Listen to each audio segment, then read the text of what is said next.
Hey everyone, and welcome to Television from the Multiverse, the DC TV podcast from MailFuzz TV. I am Peter, and joining me as always is Connor. Still alive. Liver hasn't failed yet. Yeah, I'm hoping you remember better than you normally do for this, because I feel like I don't. I feel like this week's pair of episodes, especially Flash, went in the eyeballs and just immediately left the ears. Like I don't. Like, do you want me to open up my Twitter and see what I said about it and see if that jogs our memories? No, that's a bad idea. That's a bad idea. So we have a light week this week, and unlike the last time we only had 2 episodes when we got one of the worst Supergirls of all time and there was a lot to say about it, I'm not entirely convinced that this will actually have a lot of stuff. It's also the week of Thanksgiving, meaning that there was no real news. So here we are. We're here to talk about The Flash and Arrow from this week, and we're going to do that, and that's basically going to be the show. And this may be the shortest episode we've ever had, but we'll find out. So, starting with The Flash, Season 6, Episode 7 is called The Last Temptation of Barry Allen, Part 1.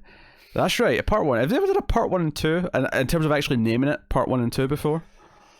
I don't think so, but I'm not confident enough to say that definitively. Yeah, I don't think so either. And I don't, honestly, in 2019, I don't see the point of doing that, because it at least pretends it's really serialized anyway. So when it came up saying to be continued at the end, I was just kind of like, well, yeah, so obviously. Every other episode. Yeah, every episode's to be continued. We talk about, like, I get that it's a cliffhanger this time, because it's like, oh no, Barry's secretly in the blood work matrix or something. But okay, first things first. Bloodwork looks like garbage. It looks so cheesy and bad, and not in a funny way like Cicada. He just looks really kind of like icky, not in like a fun evil way or anything like that. Like they've got his teeth all covered in the black oily blood, and he's got the blood veins all sort of like painted on him. It looks like, because the episode starts with him fighting Ralph, because that's how the previous one ended. It looks terrible. And the CG in this was, I mean, on the one hand, I actually kind of appreciate that they're just saying, screw it, let's just go for Ralph catching cars and shit and bending all over the place. But those two falling down at the start, when they're fighting in slow motion as they're falling down, looked like garbage. Yeah, there was bits like when Ralph's hand goes under the grate and comes out behind him, you know, and punches him from behind. That was fine. That was fun. Do you know what it is? Let's do that. I'll forgive it when it's doing something cool with the powers, because at least it's basically saying, hey, we want to do a Plastic Man thing. It doesn't look very good, but we're going to do it anyway because it's the character and we want to not hold back. I'll appreciate that. The problem with the slow motion shot at the start is that nothing was happening from either of them that dictated we needed slow motion, so it looked terrible just for the sake of having this slow motion shot going down, when they could have just not done it and it wouldn't have lost any and you can moments. Focus on how terrible it looks because it's in slow motion. Exactly. So but when he's doing cool Plastic Man things, okay, it doesn't look that great, but at least like, oh no, but they want to do Plastic Man things and they don't want to hold back. I can respect that. Just do it. But the slow motion falling down was like, you don't need this. This is not doing anything. Yeah, and also, he's the elongated man, so you know. It's late, all right. A little bit of respect. It's late. I call him Plastic Man like 4 times there, didn't I? Yeah, I let it slide the first time, just like whatever, and then you did it like 3 more, and I was like, right, okay, I can't let this go anymore. Look, I know we're talking about the Flash here, and I know it's terrible. Look, in my defense, you know, regardless of how you feel about the 2 characters, Plastic Man's the better name and the easier one to say. So that's my defense for this. I can't argue with that. You might like Ralph more, and you know there's an argument if you're a fan of like Identity Crisis, you know, and how dark that story gets. Maybe you that attached you to Ralph a little bit. Maybe you're into it. That's great. But Elongated Man's a terrible name, and luckily, it's a mouthful, isn't it? It's not an easy word to throw out there. You know, it's not an easy cadence. You're sort of like elongated. It's like, I don't know. Like, yeah, I'm looking at some of my tweets, and I don't know. It's what I imagine Paige feels like when she gets up in the morning. She looks at Connor and goes, "Oh yeah, this is my life." I think that's what saying the word elongated is like. You know, you start it off. And it's like, okay, I'm just getting up out of bed. You know, it's not great, not terrible. 3.6, you know. And then you get to halfway through the one and go, oh my god, there's so much more of this word left. And you're like, this is terrible. So Paige gets up, oh, life's not great, not bad, not terrible. Then she sees you, goes, oh my god, there's so much more of this life left. And that's how it is. That sums it up nicely.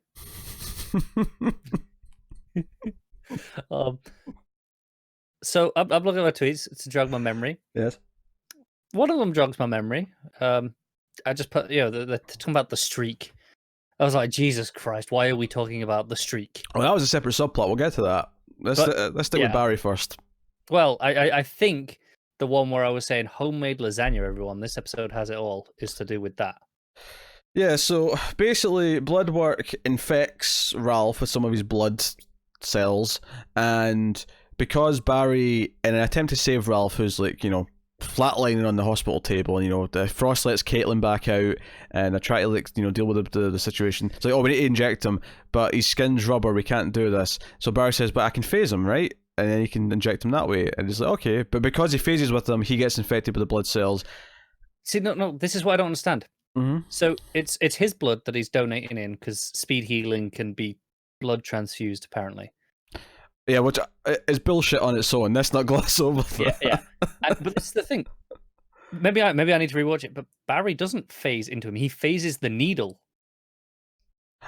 Yeah, no, that makes sense. I was remembering it. So he does phase him so they can get the needle in, but then he's transfusing, blood to blood. So it's through the tube, it's through the IV. Yeah. It goes. Which is a terrible method, right? Of take the blood and then put that in. Surely, or, unless they did do that, and they're telling me that just because Barry's blood is connected to the Speed Force, this is just now Barry's screwed. No, they're not saying that. I think he was just a live connection, as it were. Which I've definitely seen in other things. So I don't know if there's a reason. Maybe it's quicker. Maybe it's just because it'll flow, because it's still pumping, so it'll just pump through. Yeah. It's just a quicker. And Ralph was in death's door, so I mean there was a hasty quality to the whole thing. Yeah, I'll give it that. Yeah, it's the same as see when they suck the when they're stealing gas from a car in a movie and they suck the pipe to get it going. This is basically the equivalent of that. They've stuck a pipe in Barry, he sucked on it a bit so the blood will start flowing, and they just shove it in Ralph. What a articulate metaphor you've just given us. Ralph is the tank and Barry's the car. Yeah. I'm going to correct myself as well, because I think it was a simile, not a metaphor, so I'm sorry for that. It's a simile, yes. Yeah. Always use a simile, folks. Make you smile in the morning.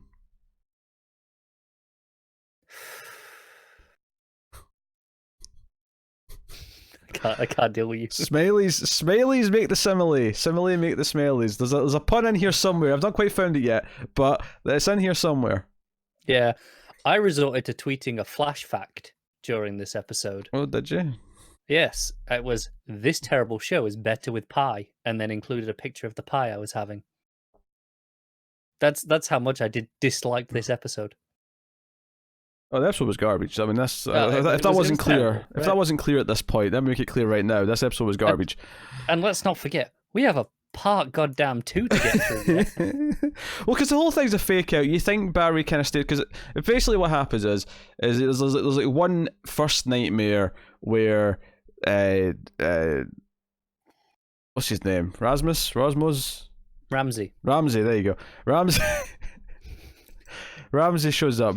I'll try to remember that by it's the guy who plays Diggle's real name.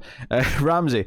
So Ramsey shows up and he's like, "Hey, you're the Flash," and it's like he's reading his mind. Like every time he asks a question, he just sort of pauses for a second, then like has the answer magically. And he's like, "Oh, you're the Flash.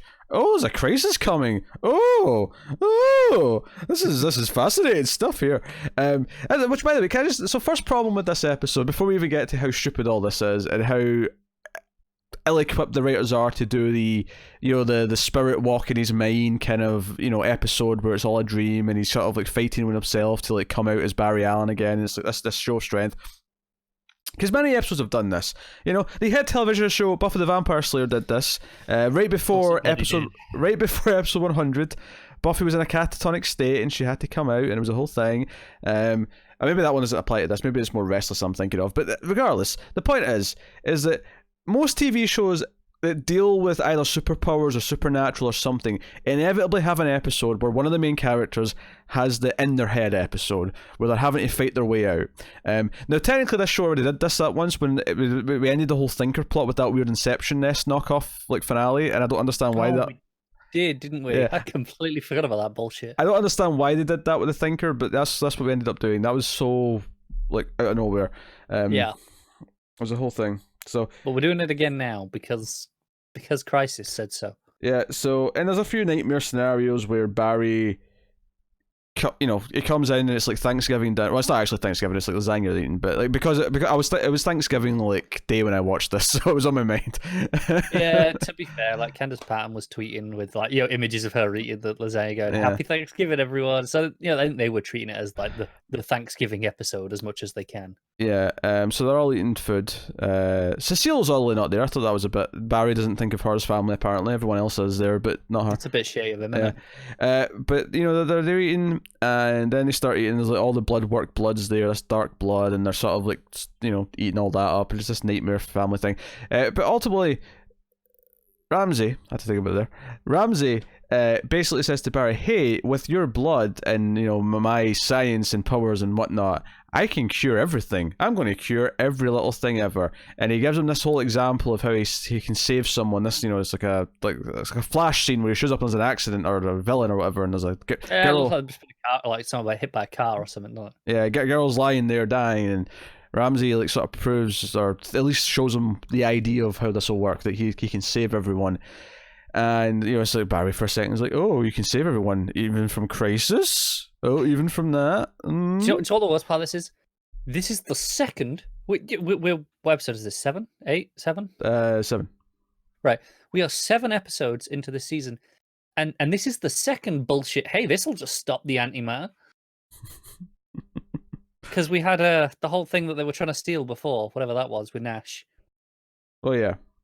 We can just stop antimatter. That's no problem. You know, we'll just be fine. Yeah, actually, I started a thought earlier and I didn't finish it. I said the main problem with this episode, the first problem with this episode, before we get to everything. So let me return to the first problem with this episode. Oh, okay, well, we've dealt with some of the smaller problems, but let's get back to the first one. This is a conceptual thing. Given that we're doing Crisis in a couple episodes' time, and we're building up to that between this and Arrow and everything, is that we've been building so much throughout all these seasons to the Flash possibly dying or vanishing in Crisis, and we know it's coming, the big crossovers advertised.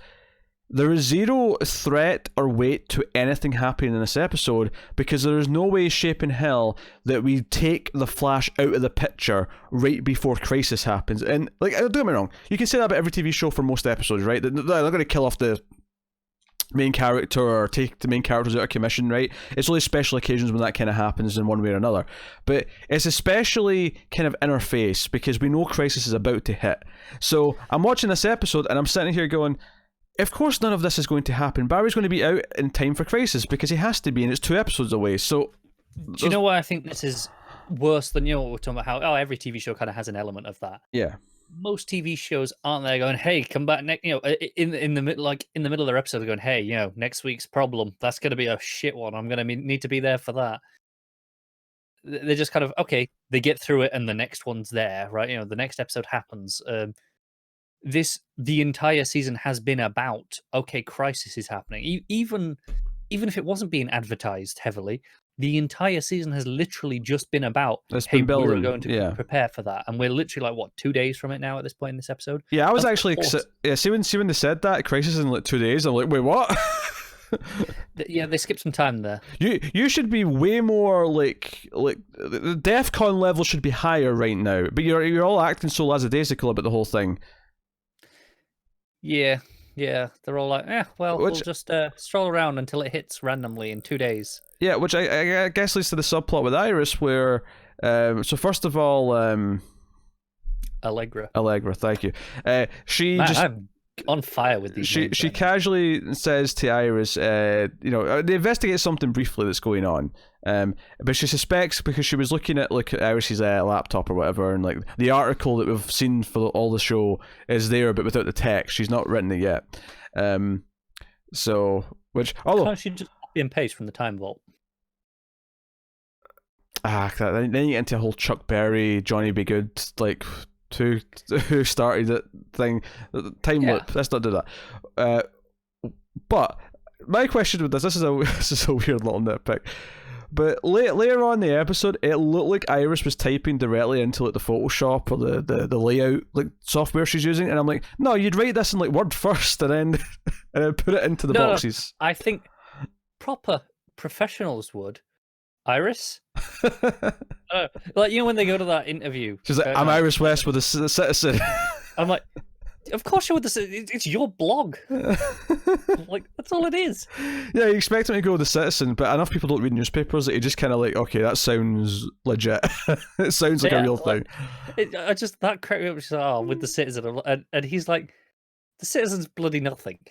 Like, yeah, he's just like, right, guess I'll hand over all my information then. But the plot here is basically, aside from Allegra revealing that she knows all this stuff because Nash told her, is that Iris has been avoiding writing this article. And I'm like, well, to be fair, you're not technically supposed to write it until after he's died or went missing. So, I mean, like you don't have to write it yet. You don't have to write it in advance. Yeah, you could get away with it. Yeah, but she starts writing at the end. It's about her accepting the possibility that this is actually about to happen, and she's got it at the ready in case it needs to go. Which, whatever. So that was. I can't wait to see the bullshit of this season when Barry's alive after Crisis. Oh yeah, it wasn't until quite late on where the others become aware that Barry's in trouble, and they go and like find his body, and they're trying to help him, and. There's a whole medical thing. There's a whole section with Frost like failing and Caitlin needing to sort of take over, and Caitlin should be the one around for Crisis because Frost is feeling useless or whatever. I don't know. This was kind of a weird thing for me where Frost starts panicking and I don't know what to do. I'm like, well, yeah, sure, but and she's like, I'm not. It sounds particularly weird that she just doesn't go, right, Caitlin, come on, you do your bit now. Yeah, she doesn't. I know she's got this newfound freedom and stuff, and she's living, most of the time as her now. But maybe in the medical emergency, just go, yeah, sure. Yeah, presumably we're going to get to a point here when she's had her fun where they didn't take more of a 50-50 kind of approach, so that they both have a life. Oh, come on. I think you are being wildly generous here. Clearly this show is going to find a way to split them, and we'll have two. I don't want two Caitlins. Oh, it's happening. It's that or she dies. She's never really been that interesting. I don't want two of them. Tough shit. They'll vibe her apart. She has some of the worst plot lines of the whole show. Let's not do that, please. Let's not have two of them. And there's no vibing. I'm downing the drink when there's two of them. Although I actually probably my only bit of the episode I liked at all was when Allegra was like telling, she's sort of like hiding it in front of like, because Camilla or whatever her name is, Camilla shows up, and because she's helping out because she's her photographer. I guess they set that up, but like I've forgotten about it. And Allegra's like sort of like, we're talking about something, and Iris is like, oh no, she knows Barry's the Flash, and she's like, what, seriously? And then Camilla's like, oh, since last year, Cisco used to be Vibe. just nonchalant. I'm like, why isn't he still Vibe? Nothing's changed. He's still at Star Labs all the time. His life has not changed because he's not Vibe anymore. I just have no idea. And also, way to out his identity there. Maybe Cisco didn't want everyone to know that. Yes, has Cisco even met Allegra yet? I was too drunk to remember that. Oh dear. So yeah, back to the central thing. So Ramsey's trying to convince Barry to let him in with his blood work and whatnot because that means, I say Ramsey, it's the Ramsey in his head because it's the part of the blood that's in his body that's doing this to him. We should mention he's fighting with Speed Force Mum. Well, yeah, I was getting to that, but what the point I want to make though is it's not literally Ramsey. Ramsey doesn't know he's the Flash. I don't unless he's connected to his blood that's in there, and he knows now. I think he is connected to the blood, but maybe he has to reabsorb the blood to learn these. I Yeah, don't know yeah. how this shit works. Because I was getting the impression that it was just like inside the Flash, like this part of Ramsey was in there, but like actual full Ramsey doesn't know anything yet. But I mean, they could tell me otherwise. They could tell me that there's a Wi-Fi connection, and you know, If they just tell me that he's connected through the blood and he knows everything his blood knows because that's his powers, that will be the least of my concerns this season.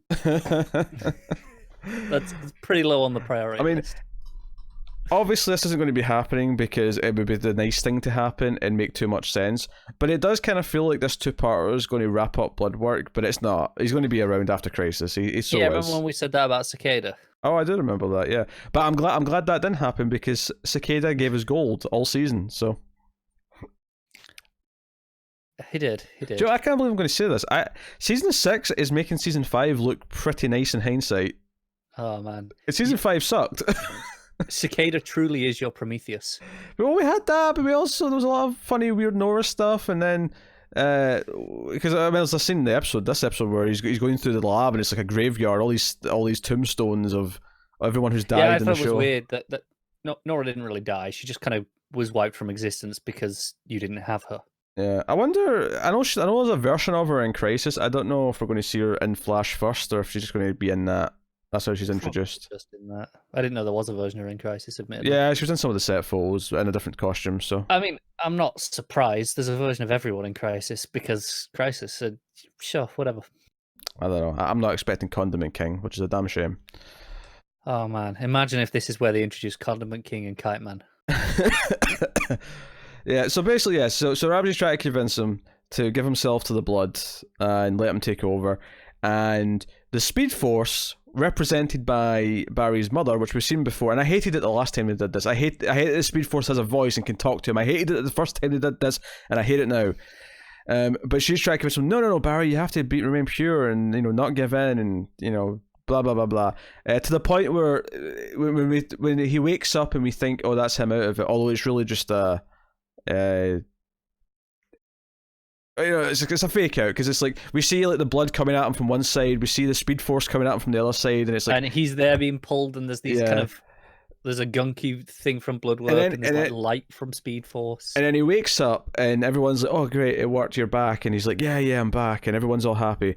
I mean, I guess I like conceptually the idea that Iris is not there. It's kind of weird that they don't call Iris in when he's literally on a table and they're having to like operate, or not operate, but like, you know, try and think of a way to save him because he's like in a really bad place. You'd think that she'd want to know her husband's kind of screwed right now. Yeah, that's a really weird plot hole that these characters would not call her during all of this ordeal. However, I will say that conceptually, you need a better reason for her not to be around for the rest of the episode, other than just they don't call her. But I will say conceptually, I do kind of like the idea of like she has one conversation with him and says, "That ain't Barry. That's not my husband." Like I do kind of like that, at least the idea of that. I mean, maybe my perception of time was royally screwed at this point. Mm-hmm. It didn't feel like that long after he woke up till then Iris was there. But it felt like it was the last, you know, handful of minutes, maybe, and that was it. She just wasn't around for all the bit where he was actually in danger. She just kind of showed up after they'd had a few conversations with him, but it didn't feel like that long. What's your point? That, you know, you're saying, oh, you know, the idea that, you know, that she was away for so long and that he was kind of getting away with it for quite a while. I wasn't making that point. I wasn't making that point at all. It felt okay. Fine. It felt like you were, because, like, I mean, he has like one conversation. I wasn't making it in comparison to the others. I was just saying I like that she walks in, has like 3 sentences with him, and goes, "Yeah, that's not my husband." Yeah. I think conceptually that's just a nice idea. I'm sure the others would have noticed eventually. yeah. I just like the idea that, you know, she came in and was like, "Yeah, that's not my husband. Something fishy's going on," which is what reveals to us that he's in there, and he shows up to Ramsey at the end of the episode, and he's all bloodworkized, blood possessed, Blooded, bloodlust. How dare you? He has the lust of blood, and yeah, he smiles creepily, and episode ends. To be continued. Save us from this misery. It's kind of terrible. I want to say kind of. I mean, really goddamn terrible. every single one of the dream sequences. I mean, the stuff with Iris and like Allegra was it's fine. Like it wasn't good or bad. I mean, there's a couple of funny moments here or there, but it was just a typical Flash subplot. Nothing to really complain about too much. But the main plot with Barry, and his like main prison with Ramsey, all of that stuff was painful to sit through. Ramsey has not really been built up enough, or I don't care enough about him to give a shit that he's in his head and talking to him. You know, this felt like it should be like Thawne who's having this conversation with him and try to make him like give up his morals and like let himself give over to the dark side essentially. But it's not. It's just Ramsey. If it was Welzabad, like that conversation would have been great. And let's be honest, Ramsey's build's been kind of weird. He's been kind of like, and I'm not saying that I need the villain to be in every episode, but I feel like he's had one or two bad episodes where he's been kind of the focus. And other than that, there's just been like these weird beats. Like, you know, when he showed up at the end of the last episode, it was like, oh, okay, he's here now for some reason. It felt so. I think the problem is he has been in every episode, but mostly he's just felt meaningless, and we're doing it just for the sake of having him in every episode. Maybe there's one episode he's not been in, but he's kind of been there consistently as a presence, and he's had no real threat or. I guess I was thinking of last episode as one where he was missing, even though he showed up at the end, because I felt it when he showed up at the end. Is I guess my point. Yeah, that's true. But I kind of just terrible, isn't he? Yeah, he's not working for me, but he's not funny about like Cicada. He's just bad. He is. I'm getting nothing out of it whatsoever. Like this is almost, if Cicada's the Prometheus of Flash, then this is kind of the Diaz. Yeah. But here's the thing, I think Diaz was even slightly better than Ramsey, because Diaz, he was terrible and dull and everything made no sense, and like, but at least occasionally we kind of laughed at like just how serious he was taking it. I kind of enjoy being infuriated by him. I'm not infuriated by Bloodwork. He's just there. Yeah, I don't know. If we missed anything, if we forgot anything, you know, I apologize. But I like, honestly, trying to pay attention during some of these episodes now is proving to be a bit of a challenge, because it's very easy for the mind to want to do other things when faced with 40 plus minutes of this level of CW writing. So yeah, I mean, I paid attention to all of it, I think. But, you know, I had a lot of drinks. And then, I mean, we'll get into Arrow. Arrow, I think, was trying to punish me this week. Well, let's move on to Arrow. Arrow Season 8, Episode 6. It's called Reset. And this is, the Monitor. I mean, it's weird that the Monitor used darts to knock them out at the end of the last episode, or had Lila have Argus do it. I don't know why there was darts involved, but Oliver wakes up with a sort of flash, like we've seen before, where the Monitors kind of put him somewhere or put him in a time or whatever, right? So we know Monitor shenanigans are afoot, and he wakes up, and the adult kids come in. That's a weird sentence, but you know what I mean. The adult versions of the kids, Yes. And they're like, hey, you're late for a thing, whatever. And we get a Groundhog Day episode where Oliver and Laurel, funnily enough, are both there to learn a lesson. They're the only two who are repeating through the days. What I do think is weird is that, so they reference Groundhog Day, and then Laurel references Edge of Tomorrow. And I thought, well, that's a bit weird to reference another movie like that. And then they both get referenced again. Yeah. Too many references. I get you want to reference and acknowledge that you're doing this movie, but like, sure, yeah. I think I'd let the first instance of using the other one slide, because it was more of a taste, like, because she's like, I prefer this one. That's my go-to example. Well, that's why I think the second one would be better on its own. I think the first time when she just says, "Oh, this is an Edge of Tomorrow reboot," I felt really forced to me.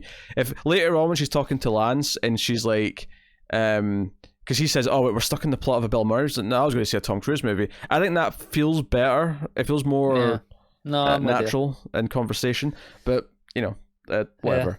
Yeah. I will say, when I realized this was doing Groundhog Day, I panicked, because before we get to that point, we'd already had 2 son of a bitches and 2 are you okays, and then it reset, and I was like, oh shit. Oh shit. Yeah, my tweets got very, very illiterate around that point. I mean, I often enjoy episodes. I mean, Legends has done a couple of great episodes that have been Groundhog Day-esque. I think what's at fault with this one isn't so much the concept or the point. I actually kind of enjoyed some of the early scenes of him realizing what was going on.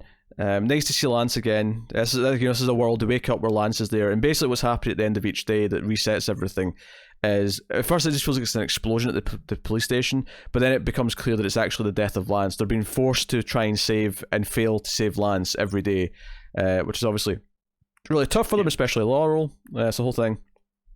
But I think what fails about this, and I go back again to what I was talking about Flash and just sort of struggling to pay attention, is when it actually started to become about like them trying to solve what was going on, and instead of trying to think about the timey-wimey stuff or think about what the monitors try to do to them, they're actually working the case as if the villains matter, or as if like their hideout is important, or who they are is important. And every time they started talking about that, I just like almost fell asleep. I was like, this is clearly not important to anything. Yeah. I mean, one of my tweets that I can actually still understand is, "There's always a warehouse by the docks." Yes, because they're just faceless grunts. They're video game NPCs there to serve the plot of what's happening to Lance. That is their entire purpose. There's no story. No, that's the problem. Is both of them take too long to understand the point. Yeah, because she actually breaks from the loop before he does. She has this goodbye with Lance where he's like, "Oh, I'm proud of you," and she's like, "Oh, I wish I could save you," and he's like, and it's basically her accepting his death that actually lets her out. So it's like, well, Oliver, I guess you just have to accept something. You're here to learn a lesson. That's all this is. It's not and some. He's still like, "Nope, God damn it, I'm gonna save you. I'm going to fix this somehow." And and ultimately his lesson's about accepting that this is definitely happening as Crisis. He is definitely going to meet his fate, and he has to accept that so he can fight with a clear head. So he's not obsessed with trying to solve it. And Lance kind of makes him realize that because he accepted his death, and that's kind of... And it was weird because Lance seems to kind of turn to like remembering that he was shot for this conversation. So up until that point, he doesn't know anything. I think, to be fair, he's always... In this world, he was shot. He just survived after. Okay, more specifically, he knows he died. Yeah. Right? Like... Monitor programming shenanigans. I don't know, like... once it got going, it actually started to feel, forgive the word, repetitive, because it wasn't doing enough interesting things with the loops to actually make it feel like it mattered. Because it was like 5 loops of them just trying to stop the criminals, and I'm like, this is clearly not the point. They're clearly not that important. Yeah, we've already figured that out. Move on. So yes, the episode ends once they both wake up. They wake up. It's like a military tent. It's kind of weird, but they wake up, and even though she kind of got out sooner, like they both wake up at the same time. It's like in the real world they wake up at the same time, kind of thing. Yeah, I'm fine with that. It's dream logic. Yeah, whatever. That's okay. And she wakes up and they're like, oh, where are we? And he comes out, and the kids have been transported here too. And was Diggle there as well? Diggle may have been there. I don't remember. I don't know. I was very drunk at this point. I can't remember. But it's like, we're on Lian Yu, so we're doing a Lian Yu episode next time. It was only a matter of time, wasn't it? Yeah. I mean, that's going to be episode 7. That gives us 3 left. One of them's going to be Crisis. One's going to be the finale. So I think 8 is Crisis. 8 is Crisis. Oh, so 9 there's 2 is after. the Canaries. And then there's the goodbye finale. Okay, so so the next one's kind of the last regular episode. Well, I mean, not that this season's been regular in any way, but you know what I mean, like kind of. Yeah, I know what you mean. So, I guess it makes sense to do it in Lian Yu then. Yeah. I mean, there's something appropriate in terms of storytelling of more or less ending where you began. Yeah, and the actual Groundhog Day stuff, or the Happy Death Day stuff, to throw another reference in, because why not? That thing where all these little things happen at the start of the loop, so we can see them happen over and over again and see how it changes when he does the things differently. None of that's that interesting, and I also kind of hated every time Lila showed up, because it was like, oh, she clearly knows, and she's being mysterious, and she's trying to like teach them the lesson, and I'm like, and it never really made it clear, is this actually Lila who's been put into this like dream world because she's working with them, or is it just... I'm going to say yes, just because of knowledge I have from the the casting and stuff of like when we've talked about Crisis externally. Okay. I know Lila is Harbinger from the comic. Okay. So I don't know quite how they're going to play that. 'Cause in the comics, Harbinger was raised by the Monitor, so I don't know quite. Wait. Are they going to pull a twist here and tell us that she's been Harbinger this whole time? Like, she's always been Harbinger? Apparently, they did use the Harbinger as a code name for her a long time ago in an earlier season that I don't recall. So they've always kind of been. So is Harbinger's name in the that. comic Lila? I don't remember this. Yeah, it is. Oh, okay. Alright. Yeah. So I'm not sure quite how they're going to play it. Do you know, imagine getting back into season 1 of Arrow when it was on, right, halfway through season 1, and saying, "Hey, we're going to have a Groundhog Day episode in season 8, and also Diggle's wife. That's a Harbinger from Crisis on Infinite Earths, and it's not just like a cheap Easter egg where they're never going to use her, because obviously they do that a lot in these shows where they have a name. No. But in season 8, she's actually going to about to do Crisis. Yeah. Just one of those moments. Yeah, I mean, because Harbinger in the comic has a ton of powers, so I don't know quite how they're going to play this. Okay. I mean, we'll see, but yeah, okay. I just started rereading Crisis, so I just read the first issue, so... Yeah, because I know, so she's doing Harbinger, and they've got some version of Wells is Pariah. Well, Nash, presumably, right? Presumably. If they haven't confirmed that it's going to be Nash, but I would assume so. Okay. Yeah, that was Arrow, basically. I don't have much more to add, to be honest. I've got indecipherable tweets. Something Laurel about short hair. Did she make a comment about short hair? Oh yeah, she says to Lila, "I pull off the short hair better," or something like that. That's probably true. I'll give her that. I don't really have a strong opinion on the matter. Yeah. Yeah. It was nice seeing Lance back. And that was. I think it's weird though. We're in like a fake world. It's weird that the Monitor wouldn't put a Felicity in here. Just to give us some goddamn peace. Yeah, the Monitor's like, hey, I've taken you away from your wife.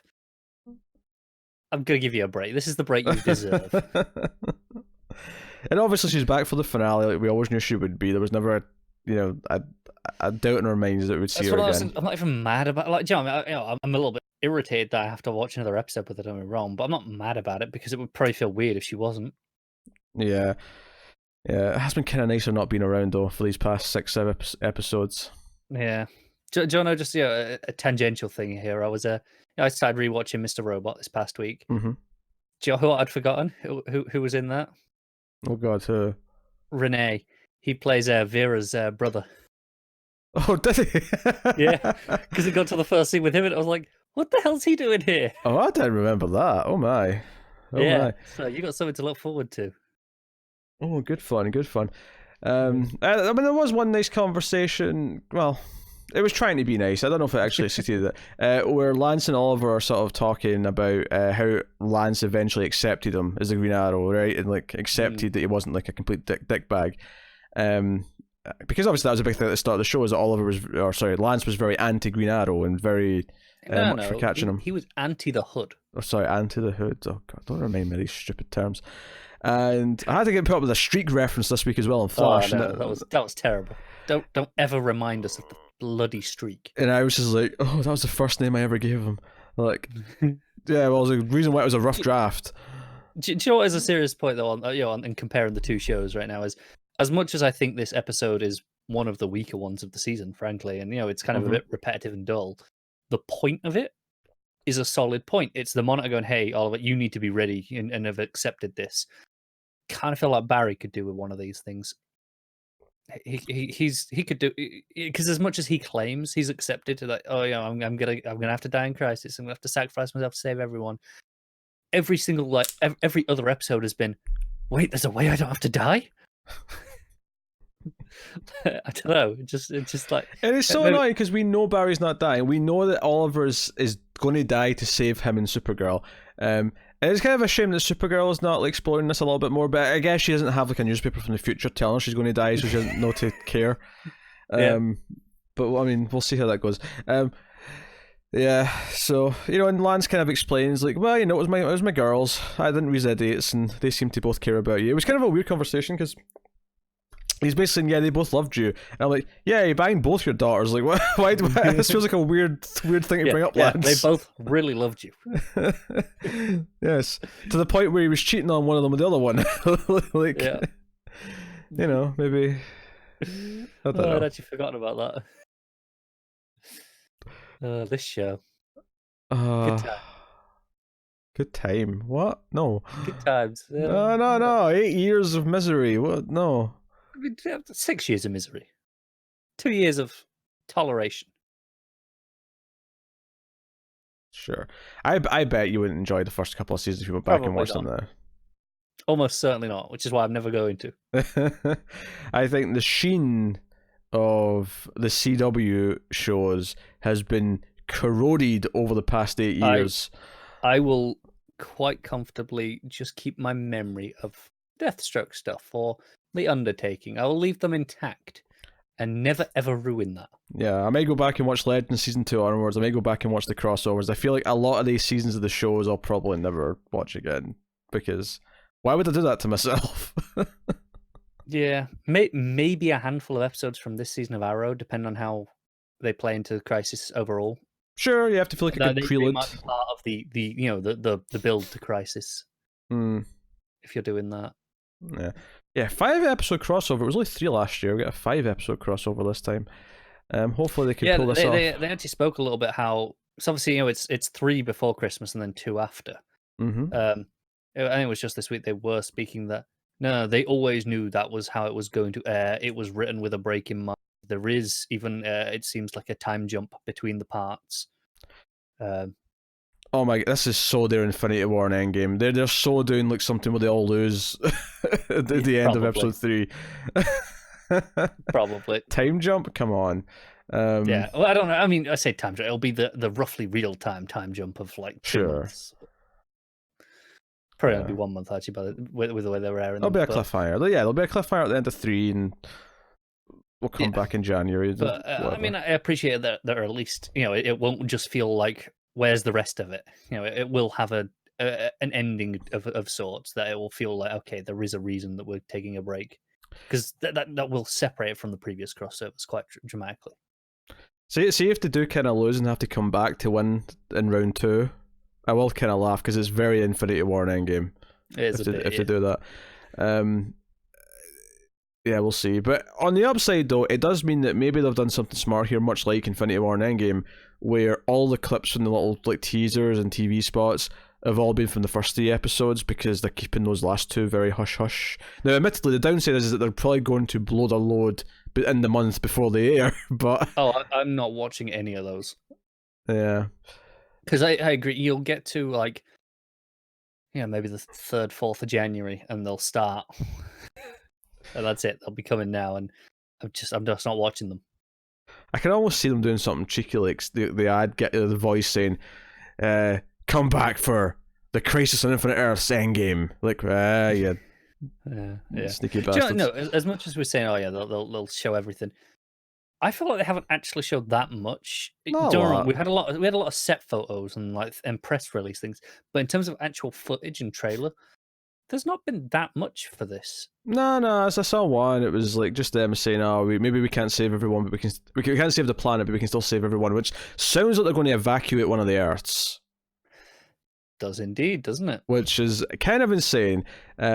Does that mean they're all going to Supergirl's Earth, or everyone in Supergirl's Earth coming to them? I don't know which. There are things like if for the rest of the season in like Flash, we were playing with refugee kind of, because Supergirl's done that a lot with alien immigrants and played that. But you could do that in all right. Flash's turn is. Yeah, how ballsy would it? Because I think the obvious thing to do is, given that those Earths or universes dying one by one, the obvious thing for them to do, given how they've treated the Earths up until this point in these shows, is to have Supergirl's Earth die and have her integrate with everyone by them being the refugees to Earth 1.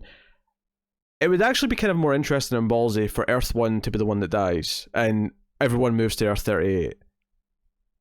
Yeah. Because it would fit in more thematically with the themes of Supergirl to accept refugees. It would. My only problem is I'd really like Earth 1 just being the nice, easy one to remember at the start. 38 is the year Superman was created. It's easy. No, I know, but it's just more of a mouthful. Earth 38. It's just it's Earth 1.